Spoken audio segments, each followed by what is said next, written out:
എൻ്റെ മനസ്സിൽ ഭയങ്കര സന്തോഷമുണ്ട്. സൈമ എന്നെ ആദ്യമായിട്ടാണ് വിളിക്കുന്നത്.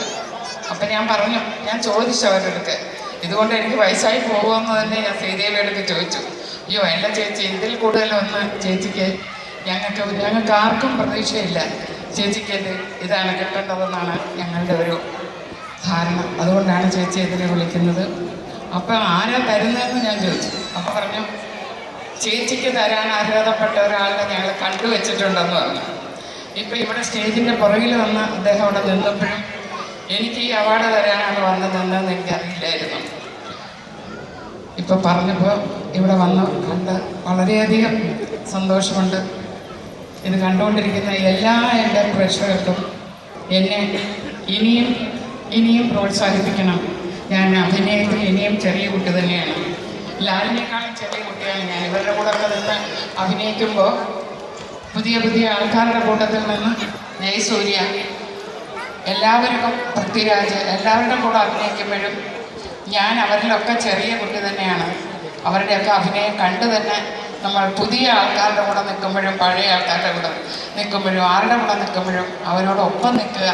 അതിന് ഈശ്വരൻ ഇനിയും എനിക്ക് അവസരങ്ങൾ ഉണ്ടാക്കി തരട്ടെ.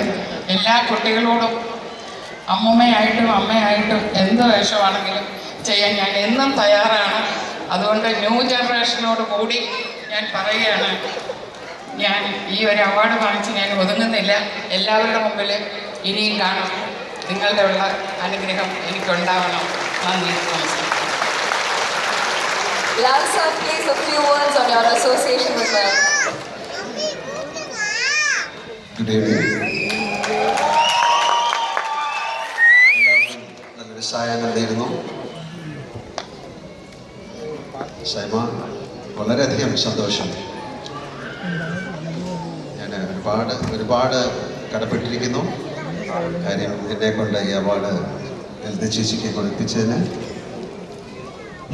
ഒരു ബ്യൂട്ടിഫുൾ സേയിങ് ആണ്, life is so beautiful, make it extra ordinary. ജീവിതം മനോഹരമാണ്, അതിനെ അതിമനോഹരമാക്കുക, അത്ഭുതകരമാക്കുക. അങ്ങനെ ചെയ്ത ഒരു അത്യപൂർവമായ ഒരു ആർട്ടിസ്റ്റാണ് ചേച്ചി. ഞാൻ ഏറ്റവും കൂടുതൽ ബഹുമാനിക്കുന്ന ഒരു ആക്ട്രസ്സാണ്. ഒരുപക്ഷെ ഇത്രയും നാച്ചുറലായിട്ട്, ഇത്രയും സ്വാഭാവികതയോടുകൂടി കഥാപാത്രങ്ങൾ ചെയ്യുന്ന മറ്റൊരു ആക്ട്രസ് ഇന്ത്യയിലുണ്ടാകും എന്ന് ഞാൻ വിശ്വസിക്കുന്നില്ല. ഒരുപാട് സിനിമകൾ എനിക്ക് ചേച്ചിയായിട്ട് ചെയ്യാൻ സാധിച്ചിട്ടുണ്ട്. വളരെയധികം നന്ദി ചേച്ചി. എൻ്റെ കയ്യിൽ അവാർഡ് വാങ്ങിച്ചു. സഭയുടെ 4ാമത്തെ അവാർഡ് ഫംഗ്ഷനാണ്. I M so happy. South Indian films എന്ന് പറയുന്നത് ലോകത്തിൽ ഏറ്റവും കൂടുതൽ സിനിമകൾ നിർമ്മിക്കുന്ന ഒരു ഇൻഡസ്ട്രിയാണ്. എല്ലാ വർഷവും more than 500 ഫിലിംസ് ചെയ്യുന്നു. അങ്ങനെ ലോകത്തിലെ ഏറ്റവും വലിയൊരു ഇൻഡസ്ട്രിക്ക് കിട്ടുന്ന ഒരു റെപ്യൂട്ടേഷനായിട്ടാണ് സൈമ അവാർഡ്സിനെ ഞാൻ കാണുന്നത്.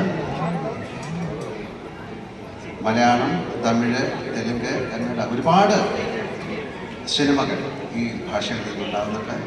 അവരെല്ലാം കൂടെ ഒരു പ്ലാറ്റ്ഫോമിൽ കൊണ്ടുവന്ന് ഒരു ഇൻ്റർനാഷണൽ പ്ലാറ്റ്ഫോമിലേക്ക് അതിനെ എടുത്തുയർത്തിയത് സൈമയായിട്ട് ഞാൻ വിശ്വസിക്കുന്നു. ഒരുപാട് വർഷത്തെ ബന്ധമുണ്ട് എനിക്ക് ദുബായുമായിട്ട്. ഞാനിവിടെ താമസിക്കുന്ന ആളാണ്. 10-30 വർഷമായിട്ട് എനിക്ക് ദുബായ് എന്ന നഗരം അറിയാം. ഒരുപാട് സ്റ്റേജുകളിൽ ഞാൻ വന്നിട്ടുണ്ട്, അവാർഡുകൾ വാങ്ങിച്ചിട്ടുണ്ട്.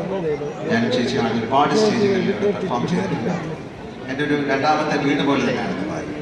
ആ ദുബായിൽ വെച്ച് അത്രയും മനോഹരമായ ഒരു ഫംഗ്ഷൻ പങ്കെടുക്കാൻ സാധിച്ചത് എനിക്ക് അഭിമാനമുണ്ട്. ഒരിക്കൽ കൂടെ സൈമ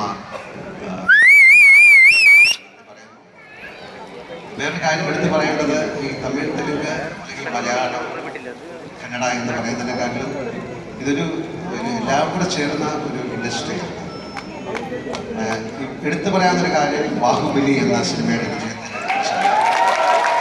ഏറ്റവും വലിയൊരു വിജയമാണ്. അതായത് അതൊരു തെലുങ്കിൻ്റെ മാത്രം വിജയമല്ല, സൗത്ത് ഇന്ത്യയുടെ മുഴുവൻ വിജയമായിട്ട് ഞാൻ കാണുന്നു.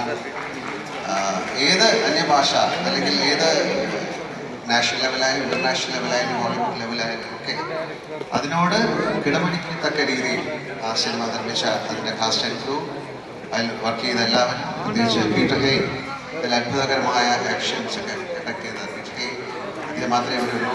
ബാക്കി തെലുങ്ക് ഇൻഡസ്ട്രിയിലെ എല്ലാവർക്കും ഞങ്ങളുടെ ആ ഫ്രറ്റേണിറ്റിയിലെ ഒരു അംഗമെന്ന നിലയിൽ എൻ്റെ ഹൃദയത്തിൻ്റെ ഭാഷയിൽ നന്ദി പറയുന്നു. എല്ലാവർക്കും സമൃദ്ധിയുടെ